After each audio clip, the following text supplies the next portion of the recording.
de rendre cette soirée possible. Donc merci à eux.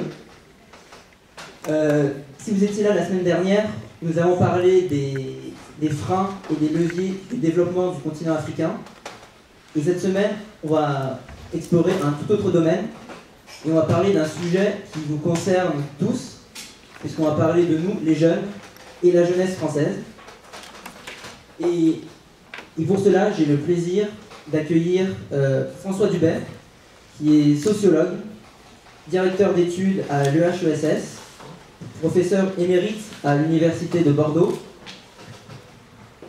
Vous avez été, comme ce soir on va parler notamment de l'institution scolaire, je peux mentionner le fait que jusqu'en 2010, vous avez fait partie d'un groupe d'experts pour la refonte du programme d'SES, dans le cadre de la réforme de refonte du lycée voulue par Luc Châtel. Vous avez écrit de nombreux ouvrages sur la jeunesse, l'école et plus généralement les institutions. Et l'une de vos thèses fortes est celle du déclin de l'institution, et plus particulièrement du programme institutionnel, comme cadre symbolique d'une relation à autrui, dans le sens où l'autorité et les compétences, que ce soit des professeurs ou des médecins, sont de plus en plus remis en cause.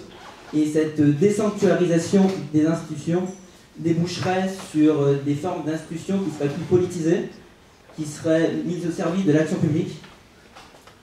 Dernièrement, jeudi dernier, vous avez sorti un livre qui s'intitule « Le temps des passions tristes » et qui est sous-titré « Inégalité et populisme », dans lequel vous montrez qu'on assiste à un passage d'un régime d'inégalité de classe, donc d'inégalité structurée autour de classes sociales, à un régime d'inégalité multiple qui tend à s'individualiser en fonction des individus.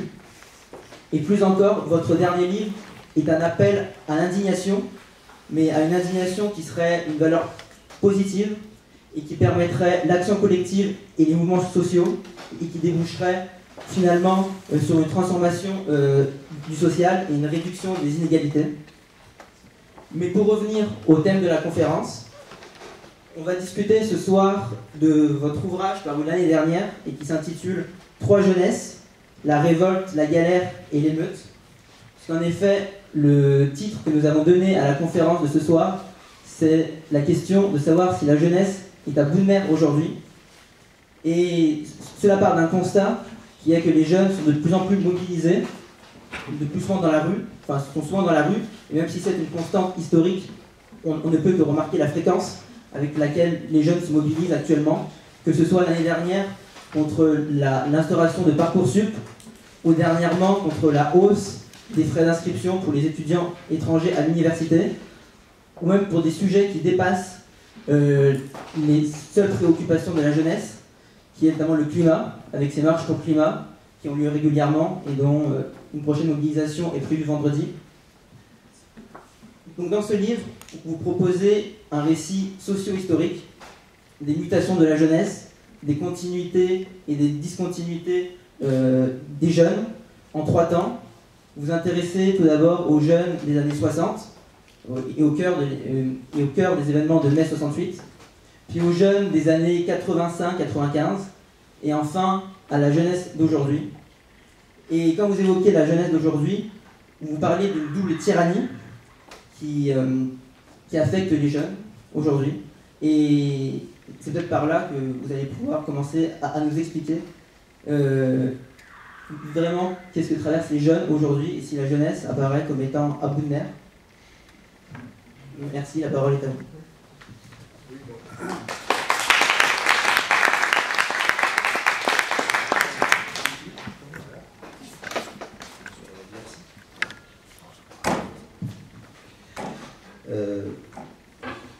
Bien, merci de m'inviter, de me faire découvrir la poésie profonde du plateau de Palaiseau. C'est une franche gaieté. Je suis content de ne pas avoir fait Polytechnique, parce que ça va être... donc, je vais faire un rapide récit, et je ne vais évidemment pas savoir si la jeunesse est énervée ou pas, parce qu'elle est parfois énervée, parfois apathique. Enfin, la jeunesse est d'abord souvent l'objet d'une projection des autres sur la jeunesse. Enfin, je veux dire, quand vous faites l'histoire de la jeunesse, c'est l'histoire qui balance toujours entre deux pôles. La jeunesse, c'est le signe de la décadence du monde. Ça, c'est... Platon avait déjà dit ça. Et puis d'autres qui disent la jeunesse, c'est l'avenir radieux. Et les deux thèses, évidemment, sont aussi absurdes l'une que l'autre. Deuxième pont aux ânes, le thème de la jeunesse, évidemment, ne veut pas dire grand-chose parce qu'il y a des jeunesses. Alors, il y a des jeunes qui sont ici, il y a des jeunes qui sont dans les campagnes, il y a des jeunes qui n'ont pas fait d'études, enfin, je veux dire, il y a 1000 jeunesses. Ceci dit, je ne crois pas que la jeunesse soit comme mot, parce que si on dit dès lors qu'un groupe social n'a pas d'unité, il n'est qu'un mot, aucun groupe social ne résiste à cette analyse. Après tout, la classe ouvrière, les ouvriers ne sont qu'un mot, les femmes ne sont qu'un mot, les urbains ne sont qu'un mot, parce qu'on peut être urbain dans le 5e arrondissement et dans le 93. Enfin. Donc, il y a quelque chose qui unit la jeunesse et quelque chose qui la fait sans cesse éclater, ce qui fait que c'est très difficile de savoir ce dont on parle. Ce qui l'unifie, c'est qu'il y a une nécessité, ce que je dirais d'une trivialité extrême, une nécessité de trouver une place dans la société, ça c'est ce qui caractérise la jeunesse. Mais évidemment, les parcours, les conditions varient à l'infini de mille manières. Alors, pendant très longtemps, la jeunesse, au fond, n'existait pas véritablement. Excusez-moi, on ne m'appelle jamais au téléphone, sauf quand...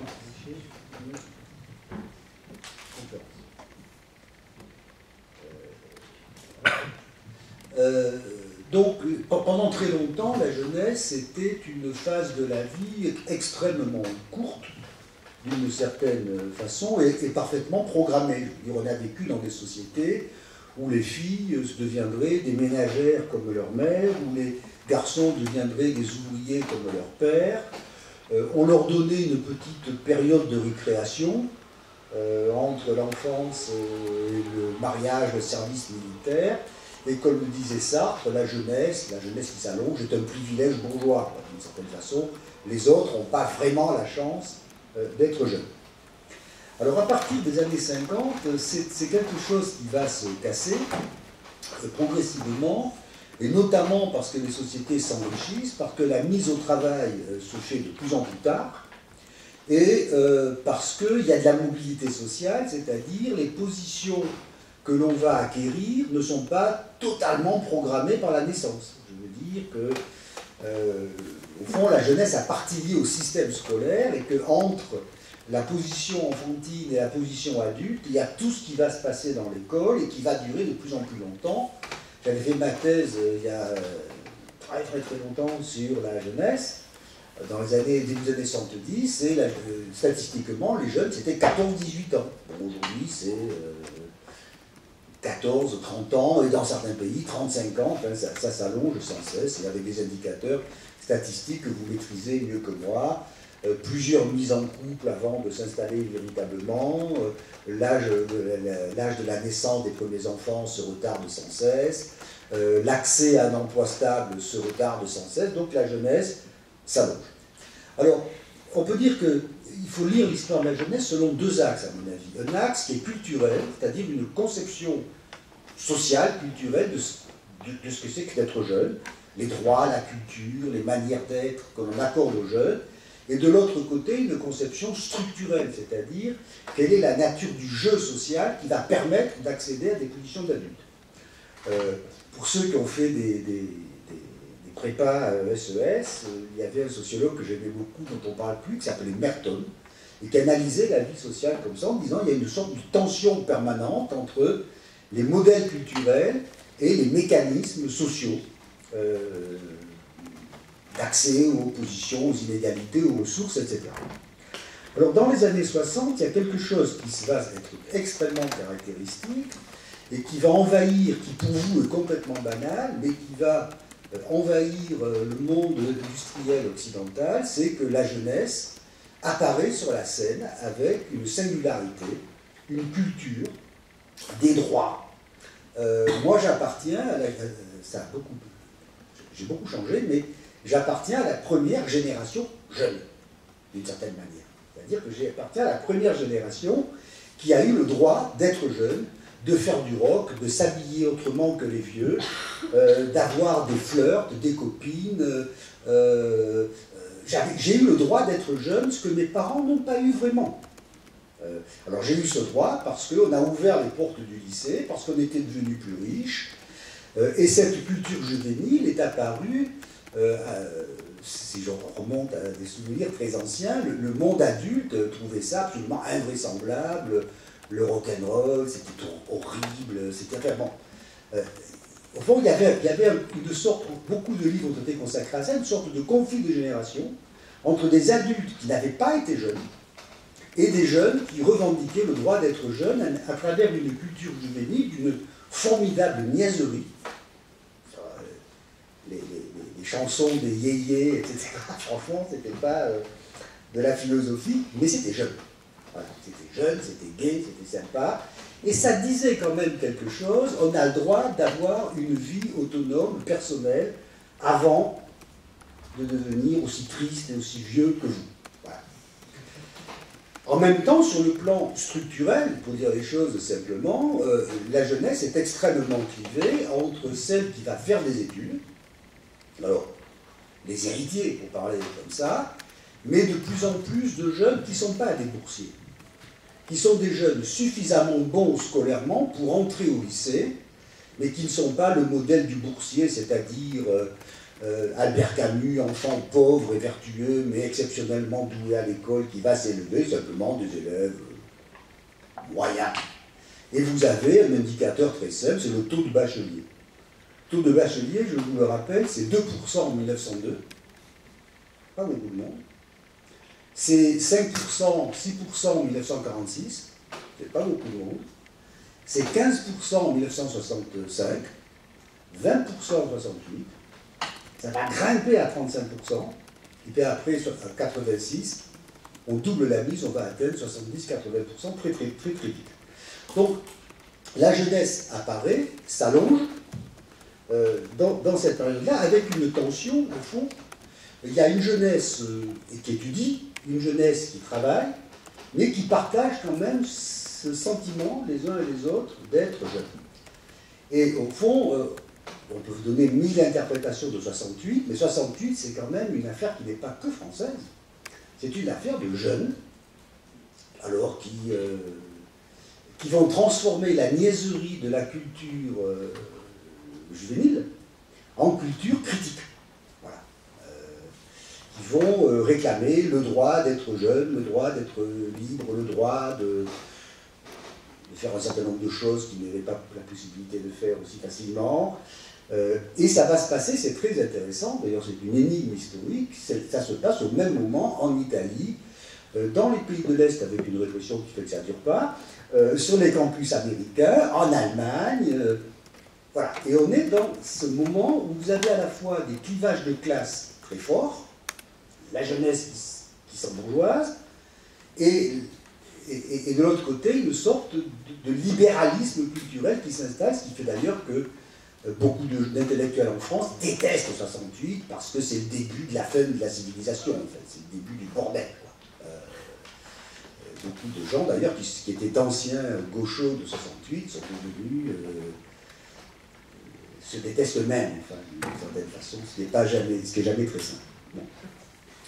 Donc vous êtes dans ce moment-là, et la jeunesse apparaît sur la scène, d'une certaine façon, dans un moment très important où l'accès aux positions sociales est d'une extraordinaire facilité. Enfin, j'ai toujours beaucoup de mal à dire ça aujourd'hui, parce que ce livre, au fond, la révolte, c'est moi, la galère, c'est les enfants, et l'émeute, c'est mes petits-enfants. Enfin, 3 générations qui se suicident. Au fond, moi, j'ai vécu dans un monde assez triste, malgré la culture juvénile, assez rigide, un lycée d'une tristesse qu'on n'ose même plus imaginer. Enfin, je veux dire, les filles d'un côté, les garçons de l'autre, des blues, des profs... qu'on n'imagine plus, quoi. Je veux dire, on était noté sur 80, c'est-à-dire qu'on nous notait une dissertation à 10,25. c'est-à-dire au quart de point. C'est une obsession de classement assez maniaque de noter aussi. Voilà, c'était un monde très rigide, mais en même temps, l'accès aux positions sociales était complètement garanti, au point d'ailleurs, comme l'ont montré des travaux il y a quelques années, notamment de Baudelot et Establé, au point que la rentabilité du bac obtenue de manière assez facile en 68, la rentabilité sociale du bac en 68, était supérieure à la rentabilité du bac de 1950, c'est-à-dire qu'on avait des emplois mieux payés et plus sûrs et plus qualifiés avec un bac de 68, qui a été obtenu sans grande difficulté, qu'avec un bac obtenu plus difficilement en 1950. Parce que, évidemment, on est dans une situation qui est l'inverse de celle d'aujourd'hui. La capacité de produire des emplois qualifiés est très supérieure à la capacité de produire des diplômes pour ces emplois. Donc, quand vous êtes étudiant, c'est bien. Voilà, c'est bien parce que ça paye. Voilà. Et comme ça paye, vous pouvez jouer la gratuité. C'est un vieux truc de sociologue.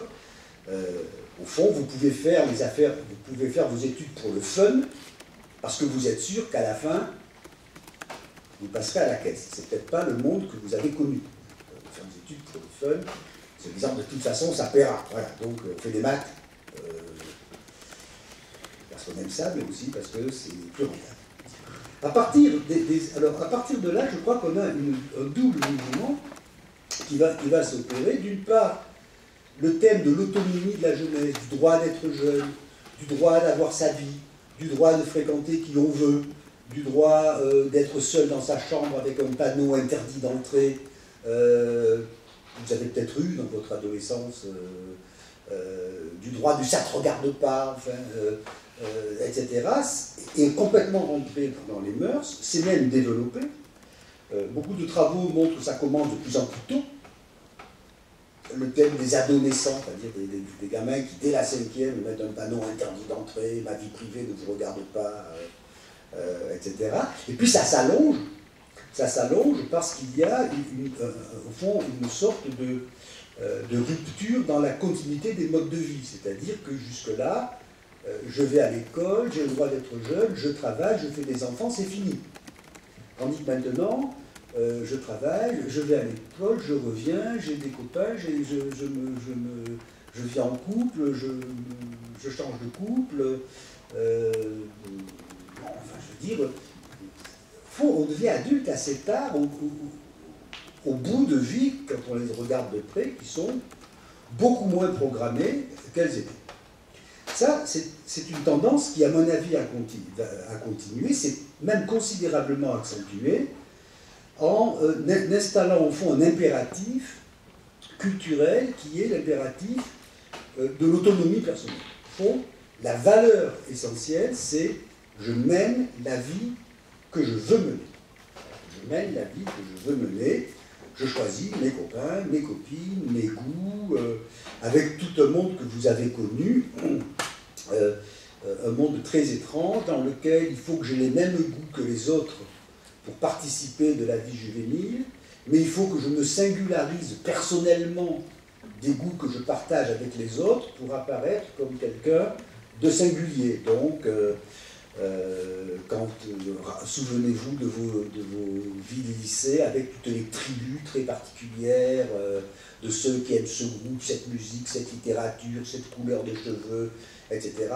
Il faut qu'on est toujours dans cette espèce de recherche de singularité, mais c'est accepté. Au fond, dans la plupart des milieux sociaux, c'est accepté, parce que ce sont des valeurs, je reviendrai, assez cardinales de nos sociétés, et en même temps, je crois, parce que les parents des jeunes d'aujourd'hui ont été jeunes.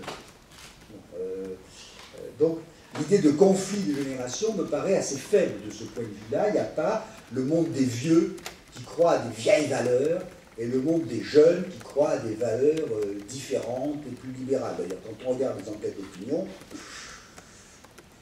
c'est pas très clair. On est toujours un peu déçu quand on idéalise la jeunesse de voir qu'ils aiment bien l'ordre, ils aiment bien un certain nombre de valeurs aussi très traditionnelles.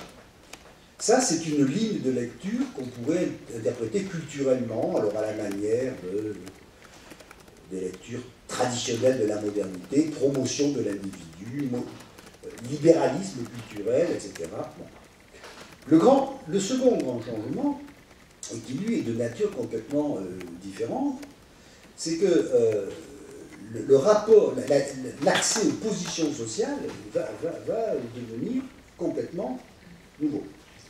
Alors pour les jeunes des catégories populaires, auxquelles j'avais consacré moi un livre dans les années 80 qui s'appelait La Galère, une grosse enquête sur les jeunes des quartiers populaires, évidemment il y a une première rupture, c'est que la reproduction ça ne marche pas.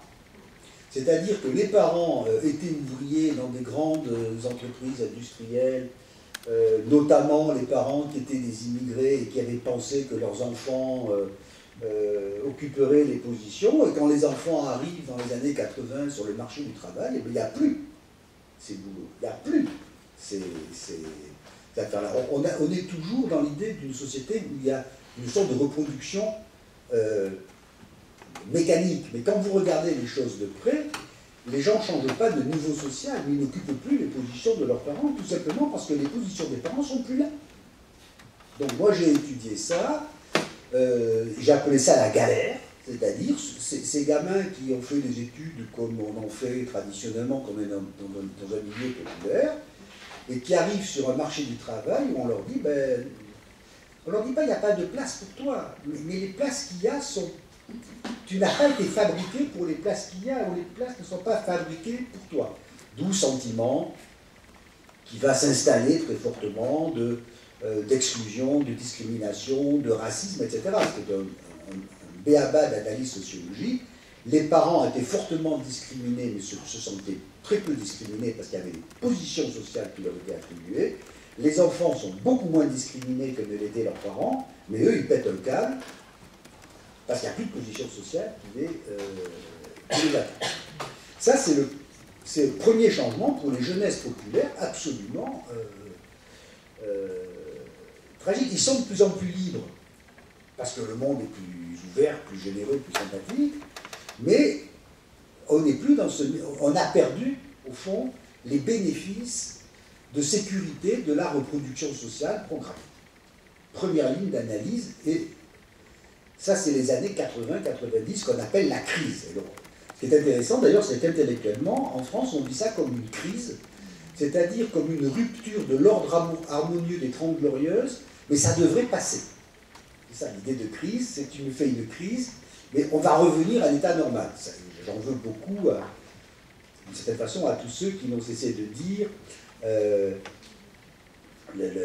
la croissance est au bout du chemin, on va retrouver la prospérité. Non, non, on a changé de système. Le deuxième grand changement, évidemment, c'est le système scolaire. La massification scolaire, c'est pas simplement faire entrer dans l'école traditionnelle plus d'élèves, mais quand vous passez de 5% de bacheliers en 1950 à 75% de bacheliers en 1995, c'est pas l'école de 1950 avec plus d'élèves, c'est une toute autre école. C'est comme le passage de l'artisanat à l'industrie. L'industrie, c'est pas un atelier artisanal en plus grand, c'est autre chose qu'un atelier artisanal. Mais en France, on aime tellement l'école républicaine qu'on a voulu la massifier sans la transformer.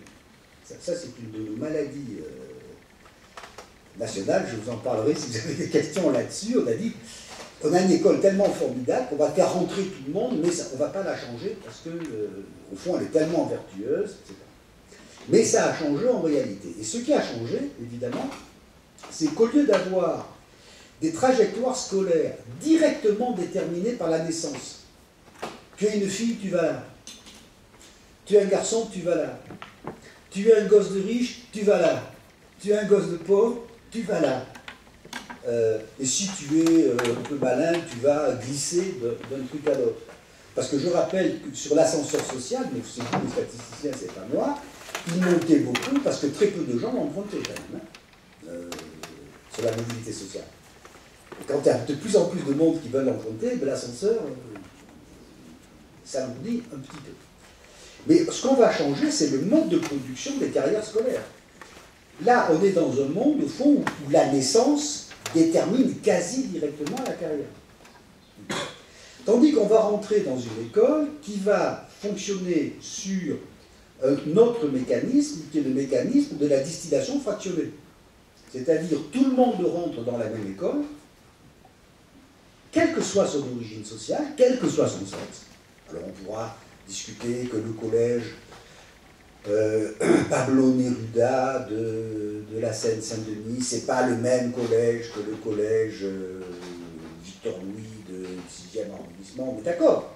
Mais enfin, on entre dans le même système scolaire, quand même, et on va avoir une carrière déterminée par ses performances scolaires, pour l'essentiel. Donc on va rentrer dans un système où on va avoir une carrière qui fait que à la fin de la 5e, je vais dans tel 4e qui est meilleur que tel autre. À la fin, au collège, je vais aller vers le général de machin. Vous avez tous connu ça.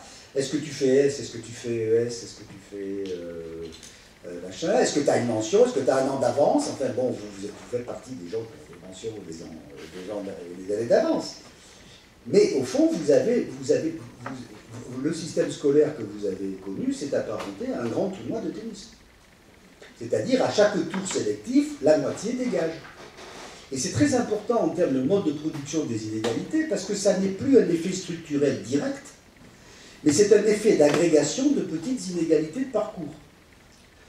Bon, devant des gens aussi savants que vous, j'ai un peu de scrupule à le dire, mais imaginez que vous ayez deux cohortes, l'une qui réussit à 80% chaque épreuve scolaire, l'autre qui réussit à 50% chaque épreuve scolaire, l'écart initial est assez faible. C'est de l'ordre de 1,3, c'est pas énorme. C'est pas une égalité considérable de réussir à 80% sur des riches, à 50% sur des pauvres. Mais si vous faites 5 épreuves, vous voyez le résultat final, c'est-à-dire dans la cohorte favorisée, 80, 64, 50, 40, 32, survivants, sur le plateau de Palaiseau. Dans la cohorte défavorisée, 50, 25, 12,5, 6, 25, 3, 12. L'écart qui était de 1,6 est passé à 10. D'où incroyable déception. Première conséquence, déception formidable, mais c'est le mode de production des inégalités qui a changé. Deuxième conséquence, on accuse l'école, parce qu'autrefois l'école était innocente, puisque la cause des inégalités était antérieure. Troisième conséquence, évidemment, on est dans une compétition généralisée du système scolaire, et les parents ne sont plus simplement des parents qui aujourd'hui comptent sur leur capital culturel pour dire il y a à la maison des livres, on regarde Arte, on lit Télérama, ça devrait suffire pour qu'ils réussissent. Non, non, non, non.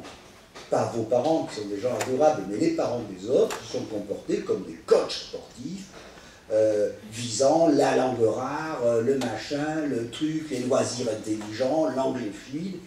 Il ne suffit plus de...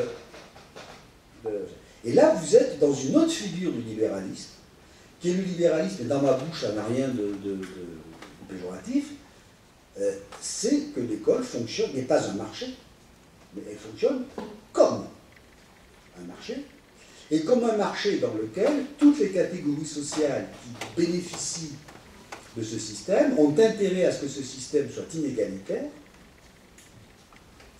Et d'ailleurs, si vous vous intéressez à l'actualité, vous verrez que chaque réforme scolaire relativement égalitaire est combattue unanimement sur le mode de dégradation du savoir, perte du niveau culturel, destruction du latin.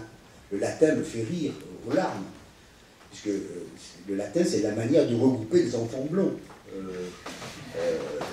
Dès qu'ils sont dans la classe d'enfants blonds, ils abandonnent le latin, bien évidemment, et d'avoir plus de 20 de moyenne au bac grâce à des options rares. Non, ça n'a rien de scandaleux, mais on voit bien que le mode d'accès à la vie adulte passe par le système scolaire, développant, au fond, un idéal de réussite qui est je vais réussir dans la compétition scolaire tout en ayant une vie personnelle libre et épanouie. Moi, quand je travaillais sur les lycéens, ils me le disaient tous, ils disaient au fond, mes résultats scolaires me permettent d'acheter ma liberté auprès de mes parents. Bon, au fond, je rentre à la maison, on ne me dit pas bonsoir, on me dit taille des notes. Et je réponds 15. Et on me dit et les autres? Si je dis les autres ont 12, c'est bon. Si je dis les autres ont 17,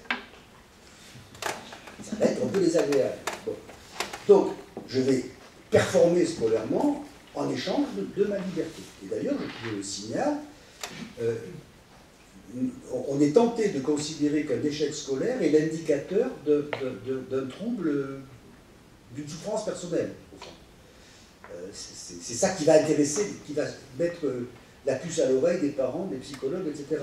Mais si vous êtes anorexique et première de la classe, vous êtes simplement un peu maigre. Parce que je fais allusion à vos classes préparatoires. Bon. Évidemment, vous avez ça d'un côté. Et puis vous avez de l'autre tous ceux qui perdent, qui perdent dans ce match, et qui vont, eux, produire de l'hostilité, de la haine, du ressentiment. Pourquoi? Parce que d'une certaine manière, ce système vous oblige à être l'auteur de votre réussite, ce qui est vachement bien. Mais c'est vachement bien si on réussit. Et les jeunes qui ne réussissent pas, soit ils endossent leur échec, et ça s'appelle dépression, déprime, dégradation de l'image de soi, etc. Soit ils disent c'est pas ma faute, c'est la faute au prof, c'est la faute à l'école. Et quand vous avez des écoles où tous les élèves sont quasiment de même origine, et où les profs sont quasiment tous de même origine aussi, mais pas la même, c'est très facile de dire au fond, on n'a pas échoué, on a été exclu. Et donc vous passez là vers le monde de l'émeute, vers le monde de l'école qui flambe, de la guerre avec la police, etc. Donc, et vous êtes dans cette espèce de... Ça, c'est un changement considérable du mode de production des inégalités. Mon hypothèse, d'ailleurs, c'est que si je travaillais dans un centre qui fait des statistiques, je me demanderais si ce mode de production des inégalités, par agrégation de petites inégalités, ne pourrait pas être appliqué à d'autres domaines qu'à l'école. Après tout, vous avez eu un héritage au départ, aussi petit soit-il, vous allez avoir un effet multiplicateur du bénéfice d'avoir été dispensé de payer votre logement pendant quelques années. Vous voyez, vous avez des choses qui nous éloignent au fond du modèle. Chacun est à sa place et son destin est déjà tracé. Alors, le destin est tracé à la fin du parcours, puisque grosso modo, les gosses de riches sont en haut et les gosses de pauvres sont en bas, comme c'était prévu. Mais la manière d'y accéder n'est plus du tout la manière de programmation, etc. Donc, on est aujourd'hui, on vit dans cette espèce de système. Alors, ça a une conséquence, et je m'arrête pour ne pas vous assommer. Ça a une conséquence, c'est l'espèce de disjonction des aspirations et des modèles culturels, d'un côté, en tant qu'individu libre, etc., des indignations morales, etc., et de l'autre côté, les intérêts. Moi, ce qui me frappe, alors je vais vous parler de manière un peu personnelle et éventuellement ridicule, ce qui me frappe, c'est la disparition de l'hypocrisie sociale qui fait que, à la Blaise Pascal, qui fait que nous avions des convictions et des intérêts, et nous savions bien que nos convictions et nos intérêts n'étaient pas forcément harmonieux, mais quand même ça nous gênait, on faisait semblant, on s'efforçait de maintenir une forme de cohérence, d'hypocrisie d'une certaine façon. Je suis très frappé quand je regarde aujourd'hui la scène sociale de voir que vous avez un espace des convictions qui se déploie sous le mode de la critique, de l'indignation, alors le climat, il n'y a rien de pire, je vais prendre un exemple auquel vous êtes sensible, il n'y a rien de pire que la sélection à l'université, c'est horrible, c'est dégueulasse, c'est affreux. Et tous les gens qui font ça cherchent pour eux-mêmes la sélection. Je faisais l'autre jour, il y a quelques mois, une intervention sur ce thème à l'ENS, et j'ai quand même fait rire les étudiants, en disant vous êtes gonflés à l'ENS de défendre la non-sélection à l'université, ce qui est quand même la meilleure manière de défendre l'efficacité de la sélection que vous avez subie. Alors je prends cet exemple parce qu'il est très caractéristique, au fond, d'une disjonction de nos intérêts. Mais si on prenait des mouvements sociaux qui se déroulent en général le samedi, depuis quelques mois, vous êtes frappé par ça, c'est-à-dire je suis prêt à mourir pour l'écologie, et plus encore pour que le prix du diesel baisse. Vous voyez, je suis prêt, je veux payer moins d'impôts, mais je suis favorable à plus d'État-providence. Alors, on peut dire que c'est une forme d'appauvrissement du débat. Je ne crois pas. Je crois que c'est plus profond que ça.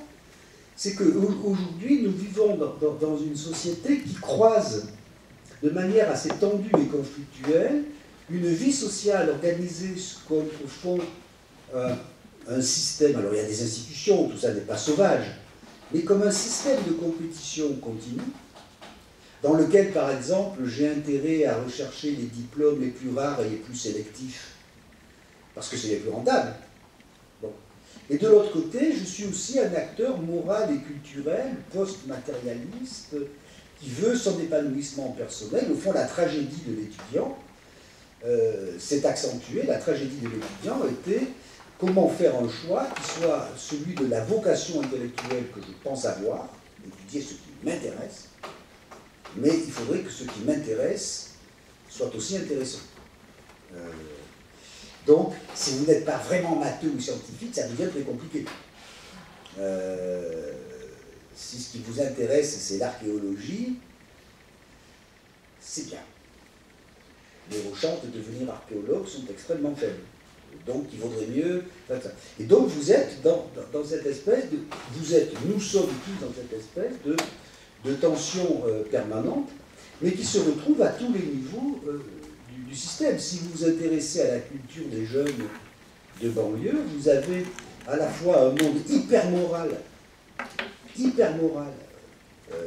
religieux, de contrôle social, on doit se conduire comme ça, etc.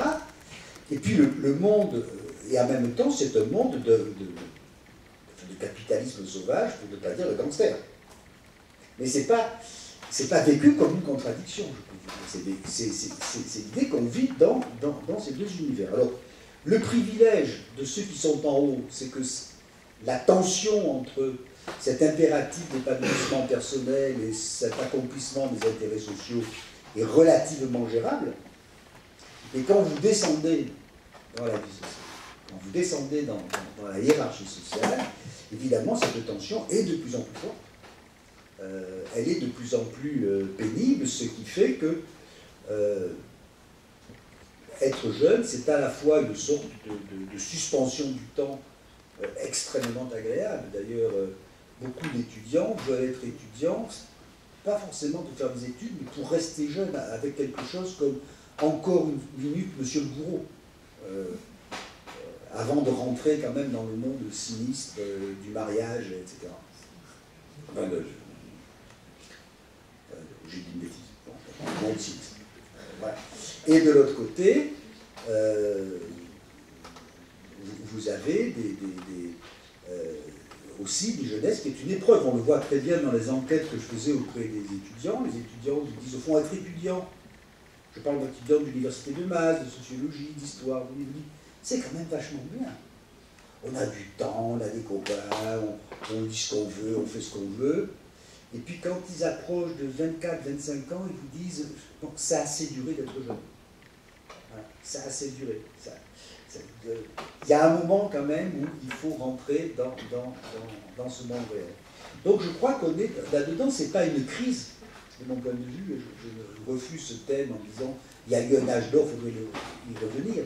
Le prix de cet âge d'or serait considérable, à payer serait considérable. Mais je crois qu'on vit dans cette dualité. Alors, dernier point, le système scolaire français n'aide pas de ce point de vue-là les jeunes, parce que c'est un système qui reste extrêmement sélectif. Alors, ça ne veut pas dire qu'il est sélectif, ça veut dire que c'est un système, je vais utiliser un mot sélectif, c'est un système élitiste. Alors, dire que c'est un système élitiste ici, c'est un peu de provocation. Tous les systèmes scolaires sont élitistes. Et c'est très bien, moi je suis pour que les pilotes d'avion fassent partie de l'élite, je préfère ça. Que les médecins fassent partie de l'élite, je préfère ça. Que les statisticiens de l'INSEE sachent compter, je suis pour. Voilà. Bon. Donc, Il ne s'agit pas d'être contre ça. Mais ce qui caractérise le système scolaire français, c'est que la norme élitiste est appliquée à tout le monde. C'est-à-dire que quand vous entrez dans un lycée professionnel en France, c'est parce que vous n'avez pas été digne de la norme à partir de laquelle vous avez été jugé. Et donc vous ignorez même quelquefois la couleur. Je ne sais pas si je me fais comprendre. C'est qui est très différent d'autres systèmes scolaires, comme ceux de l'Allemagne, des pays scandinaves ou de l'Angleterre. Donc ça fait qu'en France, l'expérience juvénile est assez pénible parce que la raideur du système d'accès à l'emploi est particulièrement forte. Par exemple, il n'y a quasiment pas de passerelle, contrairement à ce qu'on raconte. Quand vous êtes dans un tube, j'avais un étudiant qui a fait une très belle thèse, comparé le système suédois, anglais et français. Il disait que le système suédois, c'est le modèle du métro parisien, c'est-à-dire que l'État prend tout en charge et vous pouvez aller à peu près partout, comme dans le métro, en vous déplaçant. Le système anglais, c'est le taxi. Si vous avez un peu de fric, vous allez partout, il faut du fric. Le système français, c'est le TGV. Ça marche vachement bien à condition que vous ayez pris le bon train à la bonne heure. Autrement, vous ne revenez pas. On est le seul système où on dit à quelqu'un, vous avez fait 2 ans d'économie, ça ne vous plaît plus, vous voulez faire, je ne sais pas quoi, de l'histoire, vous dites d'accord, vous recommencez à zéro. Vous n'avez rien appris. Un peu étrange. Donc, quand on a les enquêtes là-dessus, les étudiants français ne sont pas les plus maltraités. Les étudiants français ne sont pas les moins soutenus par l'État, mais ce sont de très très loin les plus pessimistes. Parce que vous êtes dans un système où, d'une certaine manière, vous êtes toujours défini par votre échec. Vous êtes toujours défini par votre échec relatif. Et par l'idée qui est très étrange, parce qu'on la maintient d'une adéquation du diplôme et de l'emploi. Alors l'adéquation du diplôme et de l'emploi, ce n'est pas un problème de nature de la formation, c'est un problème de rapport statistique entre la production de diplômes et la production des emplois qualifiés. Évidemment, quand vous passez de 5 à 80% de bacheliers, 1, la hiérarchie des diplômes se creuse, 2, la compétition pour les acquérir se durcit, et 3, vous avez les phénomènes d'inflation. C'est-à-dire que là-dessus, souvent nos amis statisticiens disent « Oh non, non, mais les diplômes, c'est rentable. » Et c'est vrai que si je compare les diplômés et ceux qui ne le sont pas, c'est mieux d'avoir des diplômes. Mais quand je regarde dans le détail des diplômes, il y a quand même de très très gros écarts d'utilité. Donc vous pouvez avoir aujourd'hui des mécanismes qui fait que vous allez monter par rapport à vos parents dans le système scolaire et découvrir qu'après être monté dans le système scolaire, ben, vous allez redescendre dans la vie sociale. Et ça rend fou. Ça fait voter Mélenchon, ça rend fou. Ça rend amer, ça rend... je suis désolé pour ceux qui votent Mélenchon, mais ça ne pas ça.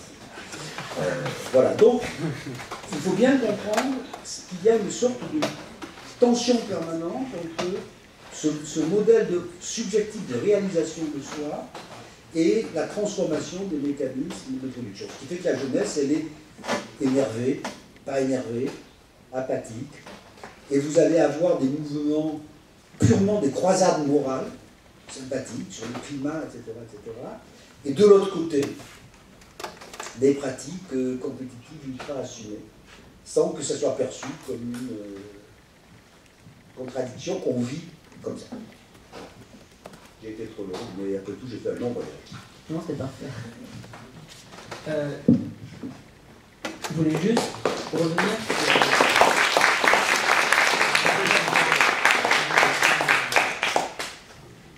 revenir sur le titre de votre ouvrage, Trois jeunesses, la révolte, la galère, l'émeute. Et quand on lit ce titre, on se dit que la jeunesse, ça rend pas trop du rêve, parce que la révolte, la galère, l'émeute, c'est quand même assez négatif comme vision de la jeunesse. Mais est-ce que c'est pas justement pour traduire ce pessimisme propre à la jeunesse française que vous évoquiez il y a quelques minutes? Grosso modo, pourquoi ce choix de titre? Je sais pas, j'aurais pu prendre des noms de chanteurs symbolisant les époques, enfin, n'importe quoi. Mais j'ai pris des événements politiques, voilà, pour marquer. Les événements politiques, à mon avis, ça a été évidemment en mai 68, quand même une affaire de jeunes. assez fortement optimiste. Enfin, c'est une chose qu'il faut garder en tête. C'est un mouvement, ce titre, c'est un mouvement culturel qui parle le langage bolchevique. C'est assez bizarre. Ouais. Le vocabulaire est bolchevique, mais le contenu ne l'est pas. J'ai pris La Galère parce que j'avais fait ce livre sur la galère qui était sur les premières émeutes françaises et j'avais été très associé à un mouvement qui s'appelait la Marche pour l'égalité contre le racisme et qui a produit SOS Racisme. Donc on était quand même dans l'idée que l'on voulait rentrer, on se sentait exclu de la vieille banlieue rouge, classe ouvrière, mais on voulait rentrer dans ce mouvement. Mais j'aurais pu prendre, je sais pas, le mouvement anti-dévaqué, ça vous dit rien, qui était un mouvement contre une réforme de l'université, qui voulait mettre aussi des barrières, tu sais. Et puis l'émeute, c'est à cause de 2005. Au fond, les émeutes de 2005, c'est les gilets jaunes des banlieues. Sauf que là, on en voit... Sauf que les gilets jaunes sont soutenus par Valeurs Actuelles et Marianne, et Valeurs Actuelles et Marianne voulaient qu'on tire sur les gamins des banlieues. Idéologiquement, c'est pas exactement la même chose, mais ça marque, tout ça. Donc, les titres de livres, voilà. Ou alors vous faites des titres de livres qui s'appellent Rapports circonstanciés sur 30 ans d'histoire sociale, à partir d'analyse. Bon. Déjà que ces livres n'ont pas de lecteur, là, il faudrait. Bien se compromettre. Je voulais également vous faire réagir sur on va dire, quelque chose qui s'est opéré un peu, un renversement par rapport à ce que vous avez décrit dans les années 60, puisque vous avez expliqué que le temps de la jeunesse était un peu un temps d'insouciance, tandis que contre une rigidité de la part des adultes, tandis qu'aujourd'hui, on observe plutôt un surengagement des jeunes, par exemple, sur la problématique du climat. Je ne sais pas si vous avez entendu, par exemple, vous avez entendu parler de Greta Thunberg, cette jeune fille d'à peine 16 ans. Est-ce qu'il n'y a pas un désengagement des adultes sur cette problématique? J'ai beaucoup de mal à raisonner comme ça. Je crois qu'on a véritablement, alors c'est des jeunes qui se mobilisent pour le climat, qui ont trouvé une croisade morale. Dire croisade morale, c'est pas péjoratif, c'est-à-dire on porte un objectif moral qui n'est pas rien, puisque c'est la survie de la planète et donc de l'humanité. Et on le porte parce qu'on est au fond dans une situation d'une certaine, qui caractérise la jeunesse, qui est une certaine suspension du temps, une suspension des responsabilités. Voilà. Au fond, on pose, de ce point de vue-là, 68, c'était un peu pareil. On exige, on veut un monde plus détendu, plus fraternel, mais au fond, parce qu'on n'y est pas dans le monde. Enfin, je ne sais pas si je me fais comprendre. Bon, ça ne me paraît pas étonnant d'une certaine façon. Ça me paraît d'autant moins étonnant qu'aujourd'hui, c'est une chose à laquelle on réfléchit très très peu. Enfin, on réfléchit très très peu. Qu'on a beaucoup de mal à maîtriser, c'est quand même que pendant très longtemps, pour fabriquer de l'action collective, il fallait des institutions, des organisations, des mécanismes sociaux. Bon, ça veut dire que si vous étiez en colère, si vous étiez indigné, il fallait vous réunir avec des camarades, il fallait trouver une salle pour se réunir, il fallait trouver une imprimerie pour faire des tracts, il fallait trouver des militants qui savaient comment on organise une action collective, et donc vous aviez toute une série de médiations entre l'indignation et la colère et l'action. Bon. Et c'était le rôle traditionnel des syndicats, des mouvements sociaux, des partis, etc., etc. Il faut bien constater quand même que depuis que règne la toile, que règne Internet, toutes ces médiations ne sont plus nécessaires. Et donc, vous avez une forme d'expression directe, je ne sais pas si je me fais comprendre, des indignations et des colères. C'est-à-dire que, vous prenez le mouvement des Gilets jaunes, c'est une dame tout à fait honorable en Bretagne, c'est une aide-soignante tout à fait honorable à tel endroit, c'est un type qui a une casquette sur le cerveau, bon. Et puis, tac, vous avez 300 000 personnes dans la rue, personne n'a dû venir, eux-mêmes ne l'imaginaient pas. C'est passé directement chacun s'est conduit lui-même comme un mouvement social. Bon. Et donc, vous avez des mouvements qui peuvent démarrer comme ça. Et le problème que ça pose, alors, je trouve ça à la fois très bien et très flippant, si je peux me permettre. Parce que la transformation des colères en mouvement social, c'est très bien, mais ça peut être... bon, alors, le climat, c'est vachement bien. Si c'est à mort les étrangers, ça ne marche pas pareil. Je n'ai aucune illusion là-dessus. Et si vous prenez le mouvement des Gilets jaunes,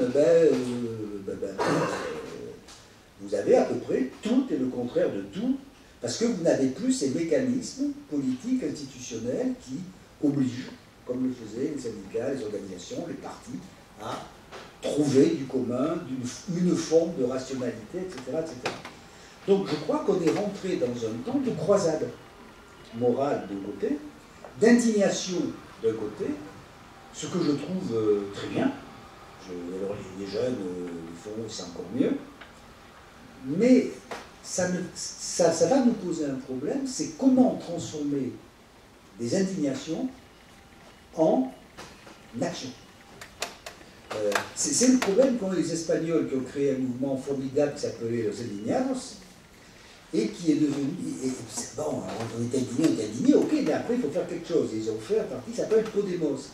Et de passer des Indignados à Podemos, ça n'a pas été rien. Ça n'a pas été rien. On s'est foutu sur la gueule, on s'est disputé, qu'est-ce qu'on fait de la Catalogne, qu'est-ce qu'on fait de l'Europe, et l'indignation...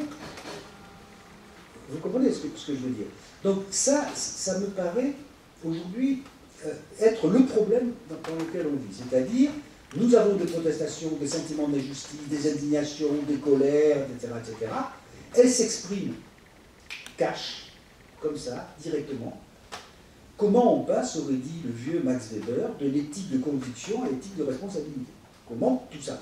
Et ça, c'était le rôle traditionnel. Alors on peut ne pas aimer, mais c'était le rôle traditionnel des partis, des syndicats, etc. Et ce que l'on voit en France là-dessus, alors si vous avez la chance de vous promener sur la planète, ça se passe à la puissance 2 en Italie, ça se passe, le Brexit, en anglais, gilet jaune, ça se dit Brexit, c'est-à-dire vous avez une vague de protestation et puis l'incapacité totale de donner une forme politique. Je porte un jugement, faut-il quitter l'Europe, je m'en fiche, mais je veux dire, les leaders, les gens qui ont appelé au Brexit n'ont pas voulu en assumer la responsabilité politique parce que c'était un vote qui, au fond, était un vote de colère. Donc, aux États-Unis, ça s'appelle Trump. Donc, il y a quelque chose qui est en train de se passer, alors c'est pas qu'Internet qui fait ça, mais qui est dans cette disjonction des mécanismes de fonctionnement du marché, des intérêts, des positions sociales et des protestations morales qui se détachent de ça.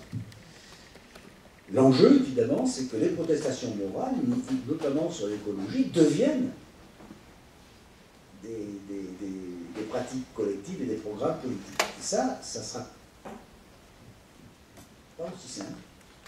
Parce qu'on va tomber évidemment dans des intérêts, on va nous dire dans quelques jours qu'après tout, le diesel, c'est des centaines, des dizaines et des dizaines de milliers d'emplois dans l'industrie, et que bon, ça compte, et que si les autres ne le font pas, pourquoi on le ferait? Enfin, je veux dire, vous allez rentrer dans l'aspect un peu minable de la vie politique qui fait que les indignations, c'est bien, mais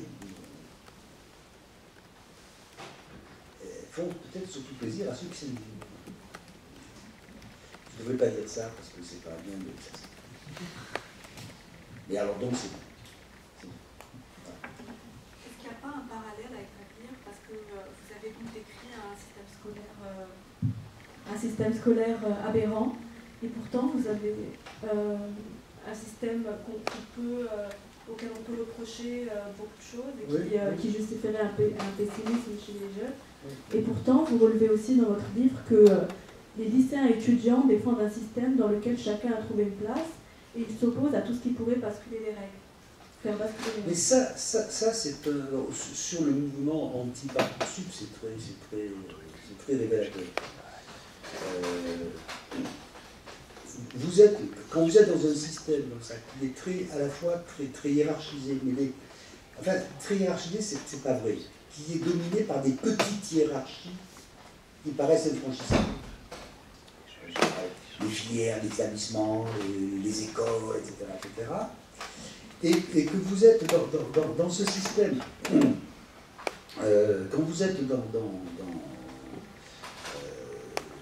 dans ce système, vous avez au fond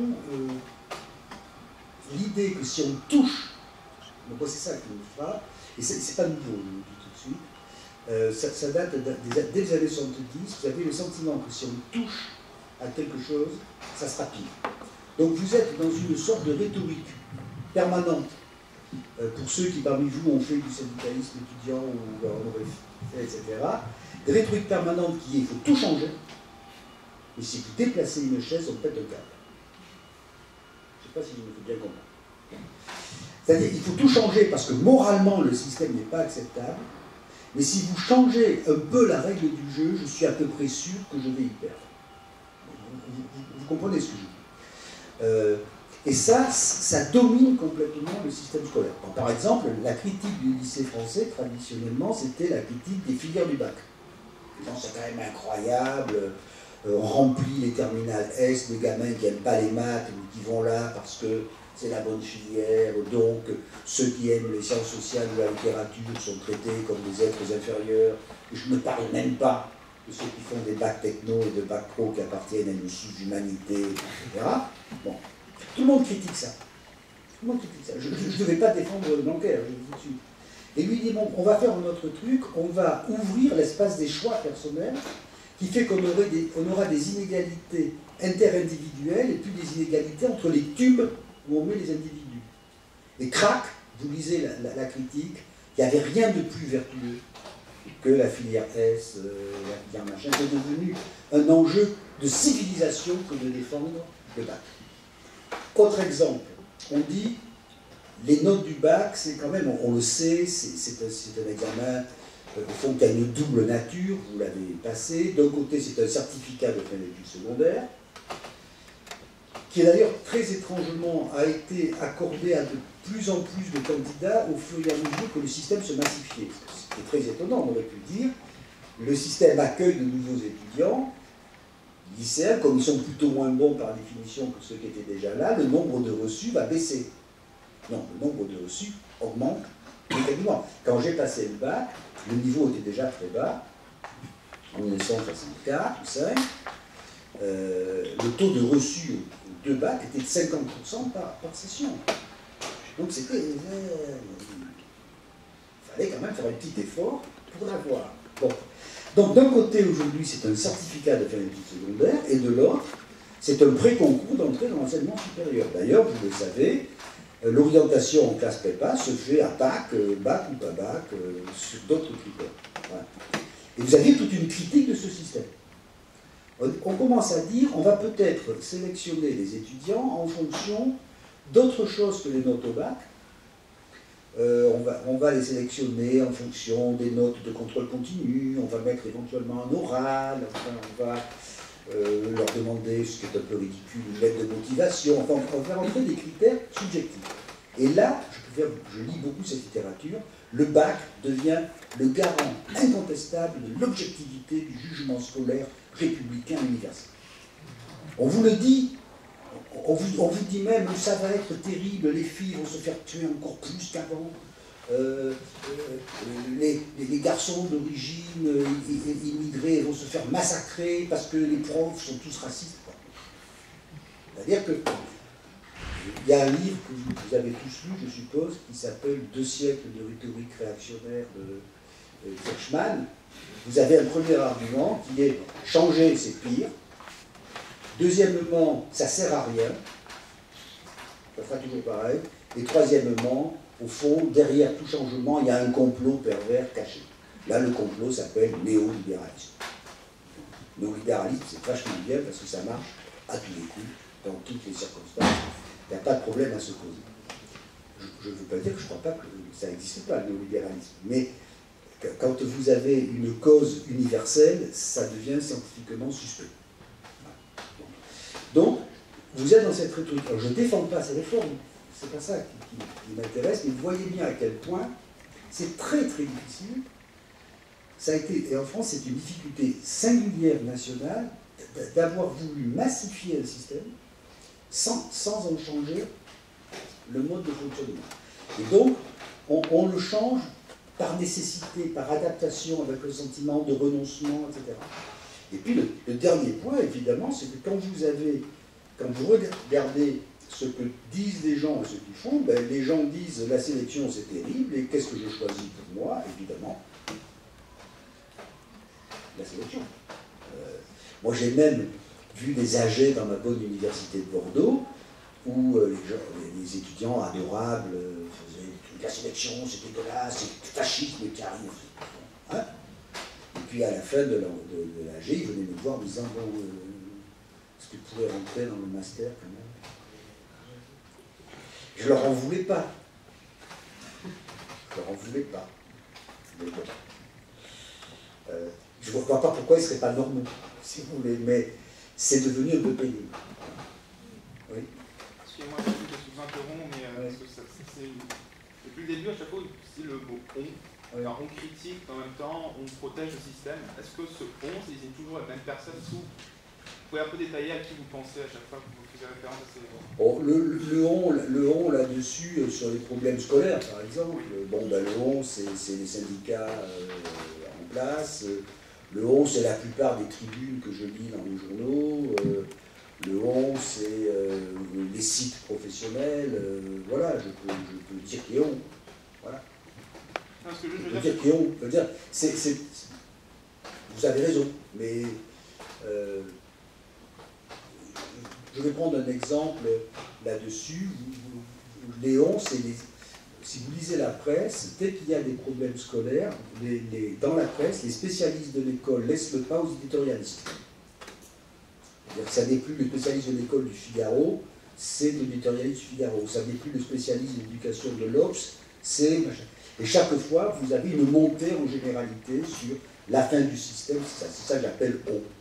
Mais vous avez raison, je participe de la paranoïa que je dénonce. C'est un autre élément. Et justement, dans une tribune au Monde, en février 2018, vous disiez qu'une réforme du bac s'imposait. Et j'aurais voulu savoir dans quel sens cette réforme devrait aller. Ben, je pensais qu'elle s'imposait parce que je pensais que vous ne pouviez plus jouer... Moi, je pense que cet examen ayant une double fonction, d'un côté, certificat de fin d'études secondaires, et de l'autre, premier diplôme d'entrée dans l'enseignement supérieur, je pensais qu'il fallait arrêter de jouer sur l'ambivalence et l'ambiguïté de cette double fonction. Donc, mon sentiment est de dire, vous avez un certificat de fin d'études secondaires, ce qui ne me choque pas, vous avez fait 3 ans au lycée, vous avez fait grosso modo ce qu'on attend, vous avez le permis de conduire. Bon. Et ensuite, je crois qu'il faut établir, je signale d'ailleurs que c'est ce qui se passe dans toutes les sociétés sous-développées qui nous entourent quand même. Il faut établir des modes d'accès hiérarchisés à l'enseignement supérieur avec des procédures intelligentes, avec un impératif évidemment, c'est que tout le monde y accède. Et ça, c'est un gros problème. C'est un gros problème, parce que si vous prenez les bacheliers généraux, aujourd'hui, il n'y a pas vraiment de problème. Les bacheliers techno, il n'y a pas vraiment de problème, parce qu'il y a des IUT, des BTS. Les bacs pro,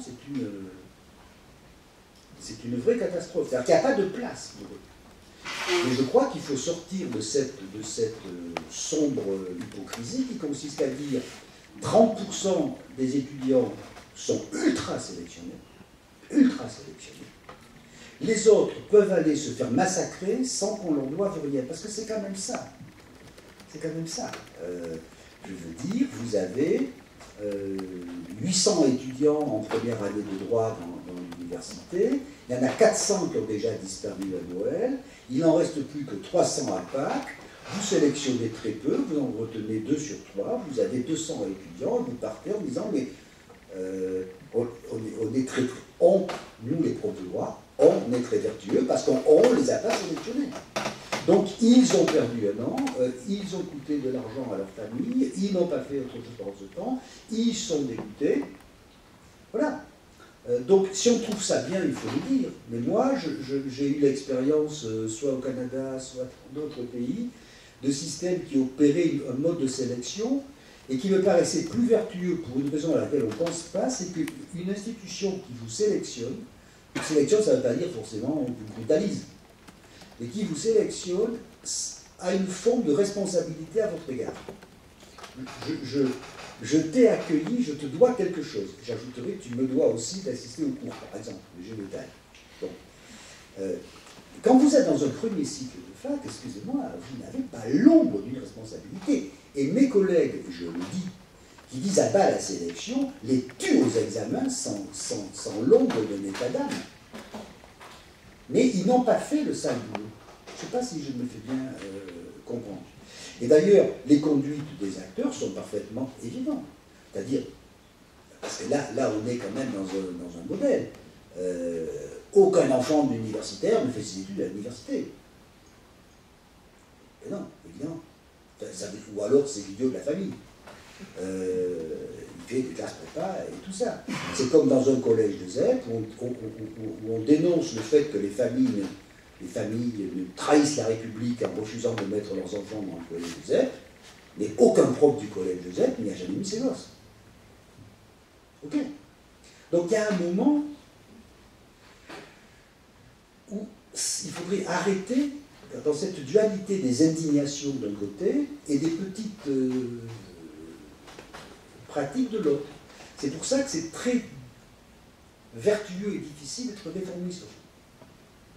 Parce que c'est beaucoup plus difficile de faire une petite réforme qui marche que d'agiter de grands principes qui ne vous engagent jamais. Je ne sais pas si...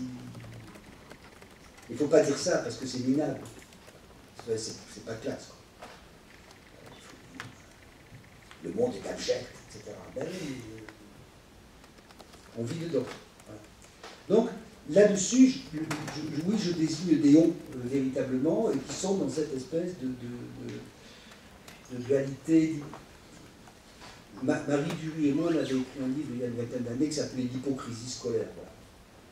J'avais écrit un petit livre aussi chez le Seuil qui s'appelait La préférence pour l'inégalité.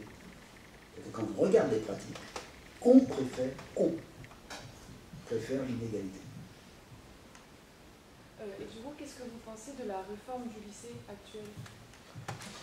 Je pense que, je dirais, l'esprit de cette réforme ne me gêne pas. Ne me gêne pas.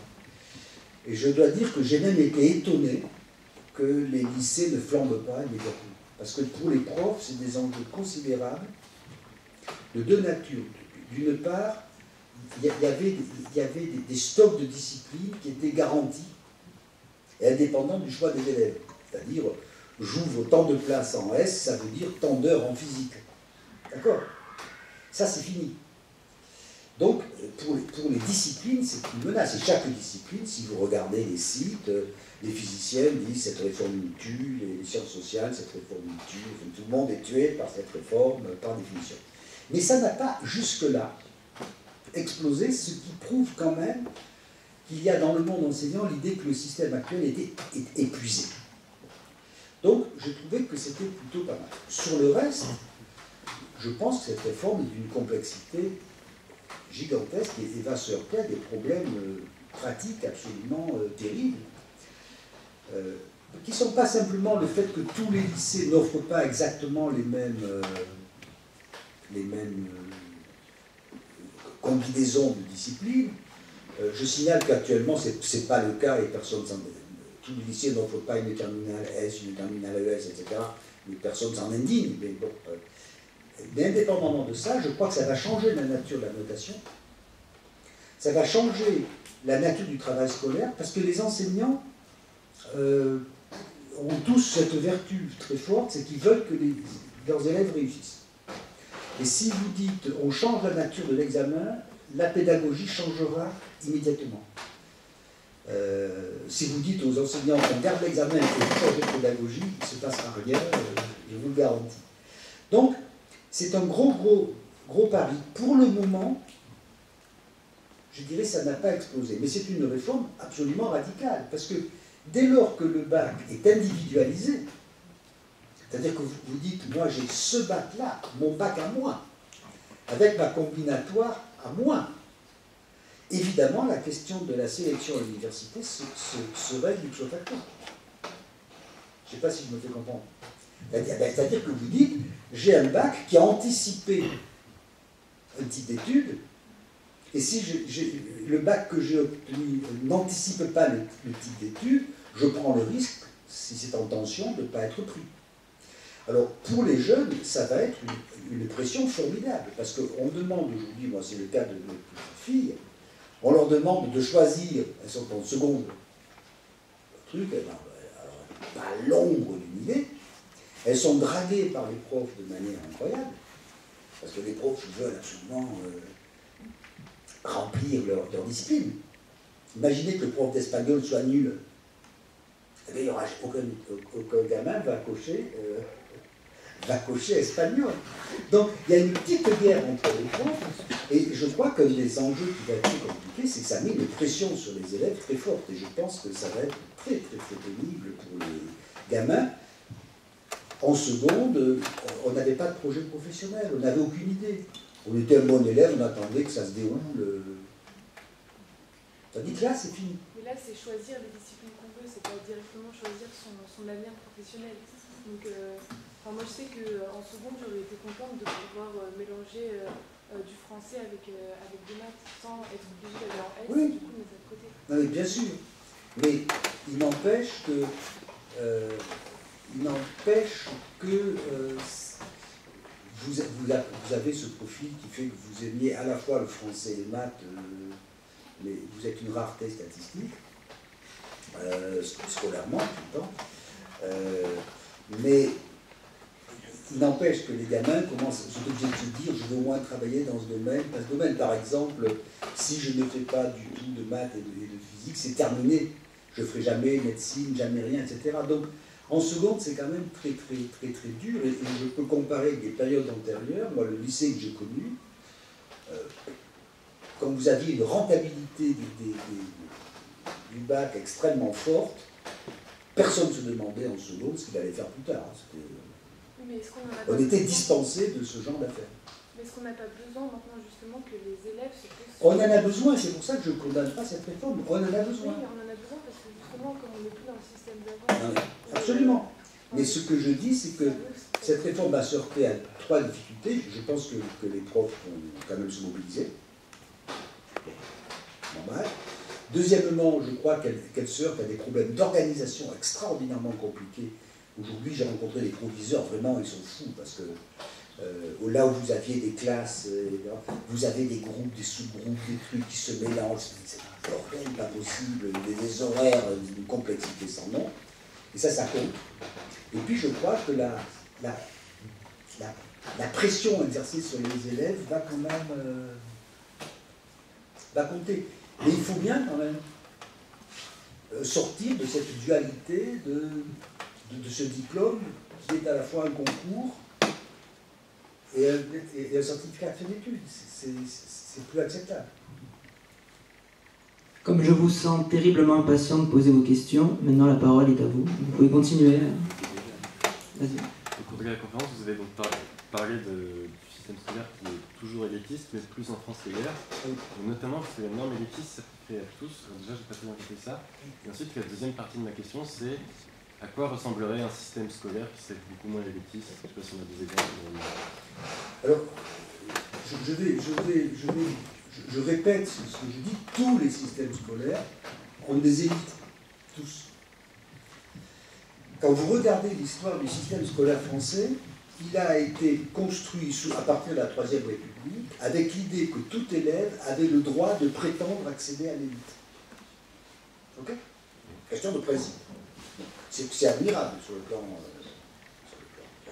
Mais ça a entraîné une conception des programmes, une conception de l'enseignement, une conception très unique au monde de la notation. Vous savez qu'en France, on est pays qui n'évalue pas les élèves et qui les hiérarchise. Alors on en est un peu sorti, mais mes enfants ont été notés en CP de 0 à 20. Noter des élèves de CP de 0 à 20, c'est pas dire tu sais lire, tu sais à peu près lire, tu as encore des efforts pour lire ou tu sais pas lire, c'est dire tu es premier, tu es deuxième, tu es troisième, tu es quatrième. C'est-à-dire tu es classé dans l'ordre d'une compétition. Et ça, c'est une culture extrêmement forte. Les programmes ont un peu changé, mais les programmes étaient définis pour accéder à l'élite. Moi, j'ai été chargé d'une réforme de programme pension sociale au collège, où je disais aux enseignants, notamment en maths, écoutez, le programme, 99% des élèves n'y arrivent pas. Pourquoi vous ne voulez pas un programme plus simple auquel la plupart des élèves pourraient accéder, etc. Ils me répondaient, oui, mais si un élève parmi nous, parmi ceux que j'ai qui veut faire Polytechnique, il ne va jamais y rentrer. Ok. Mais le problème, c'est qu'il n'y en a pas beaucoup, d'une part, et les autres, qu'est-ce qu'on en fait? Donc vous avez toute une tradition là-dessus. Cette tradition, elle est en plus très assumée. Je veux dire que nous sommes le seul pays à classe préparatoire. Le seul. Le seul au monde. Et le ministre qui s'efforce, qui ferait... Enfin, si Vincent Payon l'a fait une fois, il a dit quand même les classes préparatoires, etc. 6 heures après, il a dit non, je n'ai rien dit. Parce que, évidemment, c'est le cœur du système. Et donc, c'est pas que c'est volontaire, c'est méchant, c'est que le système est organisé comme ça. Qu'est-ce que c'est qu'un capétien? C'est quelqu'un qui n'a pas eu la grève. Je pourrais vous raconter des histoires de rencontres avec les directeurs des grandes écoles auxquelles vous appartenez.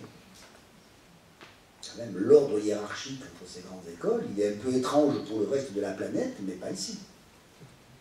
Donc, on est dans ce monde-là. Ce qui n'a rien, je répète, de tragique.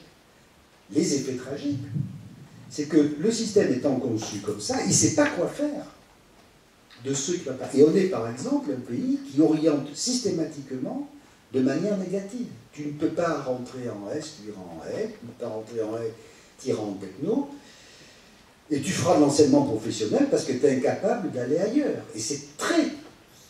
N'importe quel conseil de classe de 3e fonctionne comme ça. Donc il a intériorisé une hiérarchie dans laquelle les diverses disciplines ne sont pas une palette de choix, mais sont un ordre extrêmement rigide de hiérarchie. Et je l'ai fait avec mes propres enfants. Je le critique, mais j'ai dit à mes enfants qui aimaient la littérature, d'accord, mais tu fais un bac S. Oui, papa. Voilà, j'ai fait ce que je condamne. Alors, pourquoi la France est comme ça? Parce que la France, ayant coupé la tête au roi et à l'aristocratie de la naissance, pendant la Révolution, a eu une angoisse très très forte sous Napoléon au début du XIXe siècle, qui est comment remplacer l'aristocratie de la naissance, je reprends la formule de l'époque, par l'aristocratie du génie et de l'intelligence. Et donc on a confié au système scolaire, au lycée en particulier, à cette époque-là, la première moitié du XIXe siècle, la tâche de dégager la nouvelle aristocratie du génie et de l'intelligence qui devrait sauver la nation. Donc, il faut bien comprendre qu'on a un roman de l'école française, l'école publique, Jules Ferry, tout le monde sait lire, écrire, compter, les marronniers, etc. Mais il y a une autre histoire qui est la fonction de l'école en France, c'est de produire les élites du génie et de l'intelligence qui sauveront la nation dans un pays en plus qui n'aime pas l'argent et le capitalisme. Et donc vous êtes les produits de cette histoire, à la fois colbertiste, saint-simonienne. Et chaque fois que vous touchez à ça, en France, vous avez une rhétorique très particulière qui est, eh bien, vous allez détruire la nation, vous allez détruire la culture, vous allez détruire la civilisation. Ce qui est très troublant. Je répète, les Anglais ont des élites, les Allemands ont des élites, les autres ont des élites. Leurs inégalités scolaires sont plutôt plus faibles que chez nous. les taux de reproduction des inégalités sont plutôt plus faibles que chez nous, mais leur rhétorique n'est pas la rhétorique du tout le monde a le droit. Tout le monde ayant le droit d'accéder au sommet, il faut que le système scolaire permette à chacun d'entre nous d'y accéder. Ce qui fait que la réponse sage qu'on pourrait faire à ça serait une réponse rawlsienne, disant il faut combiner l'égalité des résultats de tous à l'égalité des chances pour les meilleurs, mais pas faire qu'un modèle domine complètement. Je ne sais pas si je vous réponds. Vous n'êtes pas convaincu. Est-ce que vous pouvez justement détailler le système allemand ou anglais dans ce cas-là? Comment? Est-ce que vous pouvez détailler ces systèmes? Le système allemand est un système, alors, on va passer la soirée, le système allemand est un système qui est beaucoup plus, en principe, beaucoup plus inégalitaire que le système français, c'est-à-dire que vous avez, vous le connaissez sans doute, vous avez l'équivalent de l'examen d'entrée en sixième, alors ça, je pense que même vos parents n'ont pas passé l'examen d'entrée en sixième, moi je l'ai passé. Fin de l'école élémentaire, examen d'entrée en sixième. Grosso modo, quand je l'ai passé, un quart des élèves rentrent en sixième, les autres vont faire la formation professionnelle, etc. Les Allemands ont gardé ce système, le gymnasium, etc. Et grosso modo, vous y retrouvez les enfants de la bourgeoisie dans le gymnasium. En revanche, tous ceux qui n'y rentrent pas rentrent dans un système professionnel valorisé, de très bonne qualité, et qui n'est pas vécu comme une déchéance parce que le système n'est pas construit en vous obligeant à intérioriser l'idée qu'il faut rentrer au gymnasium. Donc, les inégalités sociales sont aussi fortes en Allemagne qu'en France, les inégalités scolaires, les inégalités socio-scolaires, vous voyez, mais les vaincus du système sont bien mieux traités en Allemagne qu'ils ne le sont en France. Et je prends une vieille statistique des années 80, mais qui avait beaucoup frappé. Il n'y a que 4% des ingénieurs français qui ont été ouvriers. 40% des ingénieurs allemands ont été ouvriers. Presque sur lui. Parce que le fait d'avoir été ouvrier, c'est un gage de qualité, de formation, etc. etc. En France, le fait d'avoir été ouvrier, c'est que vous êtes nul à l'école. Enfin, pardonnez-moi de dire ça comme ça. Et ça avait aussi des impacts économiques. En France, il y avait beaucoup plus de contremaîtres pour surveiller les ouvriers qu'en Allemagne, puisqu'ils étaient moins bien formés, moins bien qualifiés, donc ça coûtait plus cher. Bon, un tas de choses. Donc c'est vraiment des cultures. C'est vraiment des cultures. Alors, pourquoi les Allemands ont fait ça? Parce qu'ils ne sont pas républicains. Parce que le modèle bismarckien a été un modèle de compromis entre la bourgeoisie industrielle et les syndicats, parce que les syndicats interviennent fortement dans le système de formation, etc. etc., etc. Voilà. Voilà. Et alors, les Anglais, c'est une autre histoire. C'est une autre histoire, mais évidemment, quand vous laissez dans le monde de Ken Loach, vous n'êtes pas soumis à l'idée que vous devez impérativement rentrer à Oxbridge. Voilà. Alors les Anglais étaient très très mauvais, c'était très agréable pour nous, mais ils se sont améliorés fortement sur le plan scolaire.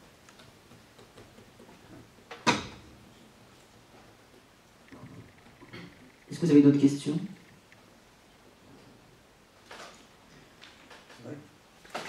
Quand je pense à l'école en France, j'imagine une place qui est clôturée au sens déjà physiquement, dans laquelle on doit présenter un passe-droit pour rentrer, dans laquelle on n'entre surtout pas en dehors des heures prévues. Alors que par exemple en Allemagne, je sais que les stades de foot sont dans les cours de récréation et le soir on rentre avec ses amis. Est-ce que dans votre théorie de production du coup de républicain, c'est une autre histoire que vous évoquez, c'est une autre histoire à laquelle j'avais consacré, pardonnez-moi, c'est l'effet de sénilité, j'avais consacré un livre sur le déclin de l'institution, qui n'est pas un problème d'égalité, d'inégalité, qui est le problème de la forme scolaire. Voilà. Et le problème de la forme scolaire française, c'est que la forme scolaire française républicaine est dérivée de l'école catholique. Et qu'elle est dérivée de l'idée que l'école est un sanctuaire protégé des désordres et des passions du monde. Et que donc, on a cette histoire de l'école dans laquelle même on considérait que faire rentrer la formation professionnelle, c'était impur, que les parents s'en mêlent, c'était horrible. L'école sanctuaire comme l'église. Je ne sais pas si je me fais comprendre. Et d'ailleurs, une autorité du prêtre, ça vous amuse, disait Durkheim, qui a écrit des choses assez rigolotes, disant l'autorité de l'instituteur et celle du prêtre sont de même nature. L'un et l'autre parlent au nom du sacré. Alors l'un le sacré religieux, l'autre le sacré de la science, de la nation, de la raison, etc. etc. Donc vous êtes vraiment dans un modèle de ce type, une école sanctuarisée. Au fond, l'école républicaine française, c'est l'école des jésuites sans Bossuet, sans Dieu. Mais c'est la même. Les pays protestants ont eu un modèle religieux, mais le modèle religieux, ce n'est pas l'Église, c'est le temple. Et je vous rappelle que le maître du temple, c'est un pasteur, que le pasteur est un laïc, que le pasteur est choisi par les membres de la communauté. Alors que le curé n'est pas un laïc, il est élu par le pape, qui est lui-même élu par Dieu, et il ne rend pas de compte aux fidèles. C'est ainsi d'être obligé de rendre compte. Il ne rend pas de compte aux fidèles. Donc vous avez des traditions historiques qui fait que les écoles protestantes ne sont pas meilleures que les écoles catholiques, mais dans les pays anglo-saxons, la vie sociale se déroule dans l'école, on fait du sport dans l'école, on a des expériences dans l'école, on chante dans l'école, etc. Ce que voudraient faire d'ailleurs beaucoup de Français. Mais c'est des traditions historiques. Voilà. On ne peut pas en dire beaucoup plus que ça. Évidemment, aujourd'hui, ce modèle républicain, il souffre un peu parce que c'est devenu un peu... Regarde, je vais donner un exemple très simple. On a fait rentrer la mixité à l'école.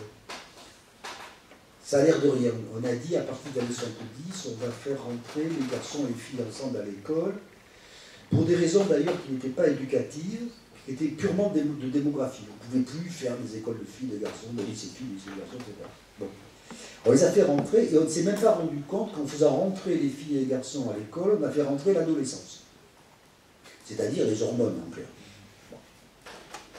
Et le collège a été complètement déstabilisé, pendant, et encore aujourd'hui, par le fait que le collège est rempli d'adolescents, et qu'on ne sait pas quoi faire des adultes. Je ne sais pas si je me fais comprendre. On ne sait pas quoi en faire, c'est-à-dire, on espère qu'ils sont gentils, qu'ils ne font pas de bêtises, etc., mais on n'a rien à leur offrir en termes de sécurité. Je vais prendre un exemple très simple. On a fait rentrer les filles et les garçons en disant en plus, ça va créer de l'égalité filles-garçons. Quand vous entrez dans un collège, et rappelez-vous vos souvenirs de collège, jusqu'en 4e, les garçons et les filles ne s'adressent pas la parole,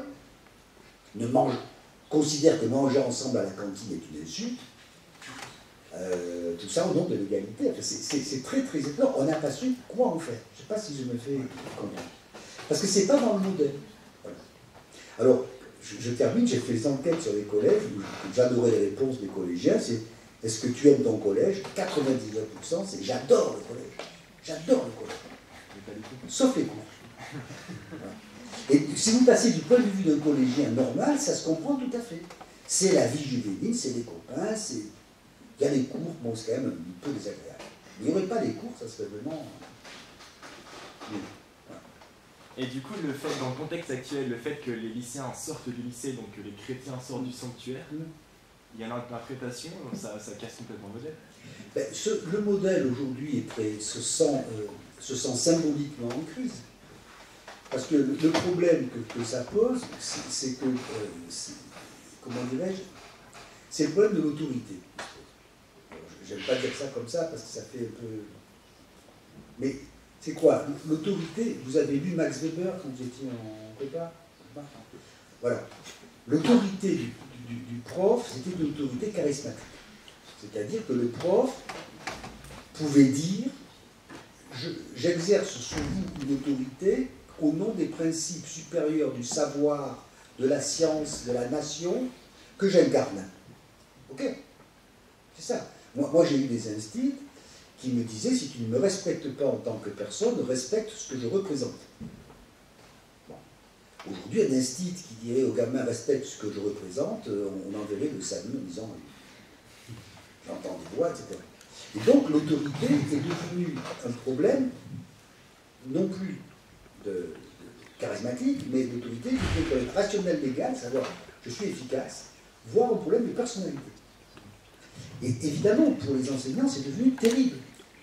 Parce que l'autorité que vous devez exercer, c'est plus celle que l'institution du transfert, mais c'est celle que vous devez fabriquer vous-même. Je ne sais pas si je me fais comprendre.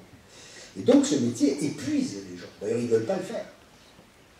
Parce que, oui, je vais parler comme un vieux monsieur, mais quand j'étais au lycée, le prof rentrait, disait « Sortez vos cahiers, je dicte ». C'était peinard d'être prof. « Sortez vos cahiers, je dicte ». Alors on somnolait, on prenait des notes, peu importe, ça se passait. Aujourd'hui, un prof qui rentre et disait « Sortez vos cahiers, je dicte », je lui souhaite une heure de bonheur. C'est-à-dire qu'il va avoir, sauf en prépa, mais ça, vraiment, ça va très très mal se passer.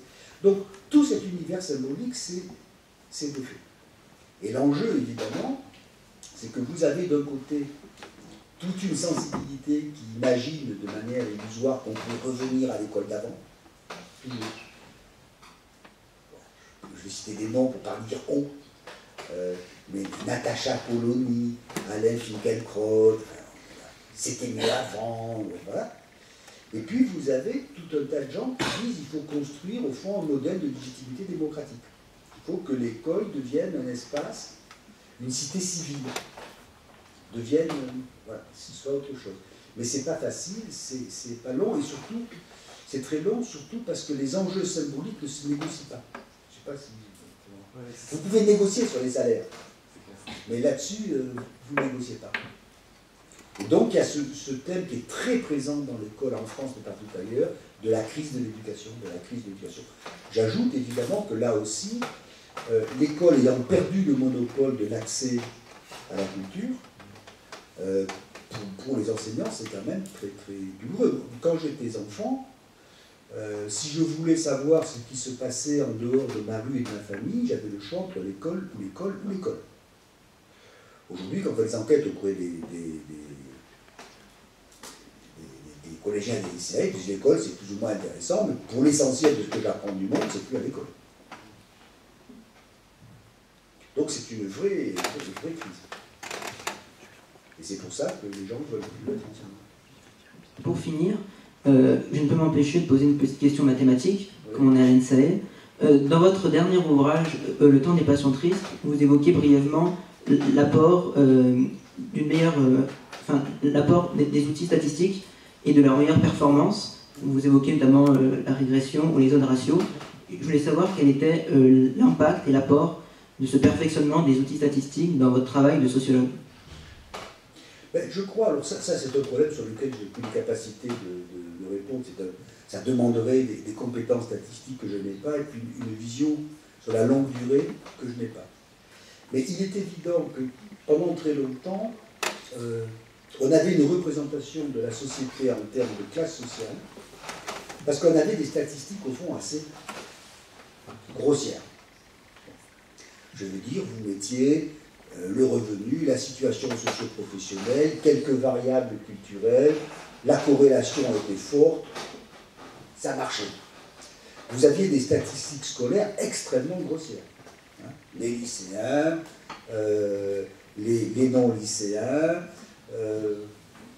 et donc vous aviez une image au fond d'une sorte de déterminisme social robuste et lourd. Bon. Quand l'outil statistique s'affine, évidemment, vous avez plutôt l'image de mécanismes fins qui s'agrègent les uns aux autres. Alors, par exemple, quand vous avez des zones ratios, vous mesurez du toutes choses égales par ailleurs. Et ce que vous croyez être, ce que vous aviez pensé être un déterminisme lourd, devient quelque chose de relativement ponctuel. Si vous faites une analyse de régression, je prends cet exemple tout bête. Si vous regardez les statistiques scolaires, je dirais à la Bourdieu 1960, pour dire, faire dans le lourd, vous dites les enfants du peuple lisent moins vite que les enfants de la bourgeoisie. Ça, on ne peut pas.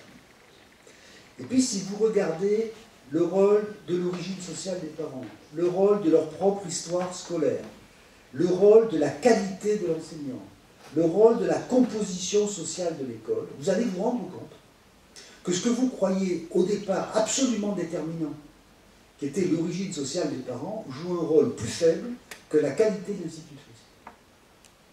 La qualité de l'instituteur joue un rôle plus déterminant dans le niveau de lecture acquis que l'origine sociale. Donc, plus vous entrez de variables, plus évidemment... Alors, c'est compliqué parce que je crois que c'est aussi des questions de représentation de la société, mais plus vous entrez de variables, plus évidemment après tout, vous prenez un article célèbre de Louis-André Vallée, vous savez, sur les enfants d'origine immigrée à l'école. Alors, il neutralise tout. Le quartier, l'origine sociale des parents, etc. Il dit, à la fin, les enfants d'immigrés travaillent mieux, les enfants d'immigrés travaillent mieux à l'école que les autres. C'est-à-dire qu'une fois qu'on a tout maîtrisé, non seulement il n'y a pas d'effet d'être un enfant d'immigré, mais c'est plutôt bon pour la scolarité. Bon, évidemment, c'est contre-intuitif, parce que les enfants d'immigrés sont dans des écoles défavorisées, avec d'autres enfants défavorisés, ils ont des profs jeunes et qui débutent, les familles maîtrisent moins bien, ils sont dans des quartiers difficiles, et des parents qui n'ont pas fait d'études, etc., etc. Mais si vous neutralisez tout ça, il vous reste une sorte d'apax, d'être abstrait, qui a mieux réussi que les autres. Donc, là-dessus, je crois que les outils statistiques ont je ne suis pas spécialiste qui sait ça, mais si je reste dans mon domaine qui est l'histoire de l'école, on voit bien que les outils statistiques ont changé sans compter des choses qu'on ignorait. Par exemple, moi j'ai fait les premiers travaux en France, ça paraît complètement incroyable, je les ai fait de conneries, sur l'effet établissement. Jusqu'à la fin des années 80, on pense que tous les établissements se battent. Il a fallu attendre Marie Duru pour étudier l'effet de composition de la classe. C'est-à-dire, quel est l'effet de mettre une classe composée uniquement de bons élèves, uniquement d'élèves faibles ou mélangés.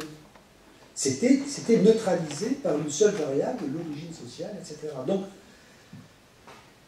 oui, les outils statistiques transforment l'image. Et ce problème que ça pose, on en parlait tout à l'heure avant de rentrer, c'est qu'il y a une grande distance entre cette sophistication statistique et la représentation de la vie sociale qui est donnée par les statistiques dans la presse, l'opinion publique, où je racontais que, au fond, moi je découvre que les gens ne font pas vraiment la différence entre les moyennes et les dispersions. Quand vous dites tous les gens de la campagne, les gens de la campagne sont plus pauvres que ceux de la ville, les gens pensent que tous les gens de la campagne sont tous plus pauvres que tous les gens de la ville. Ce qui est faux. Évidemment.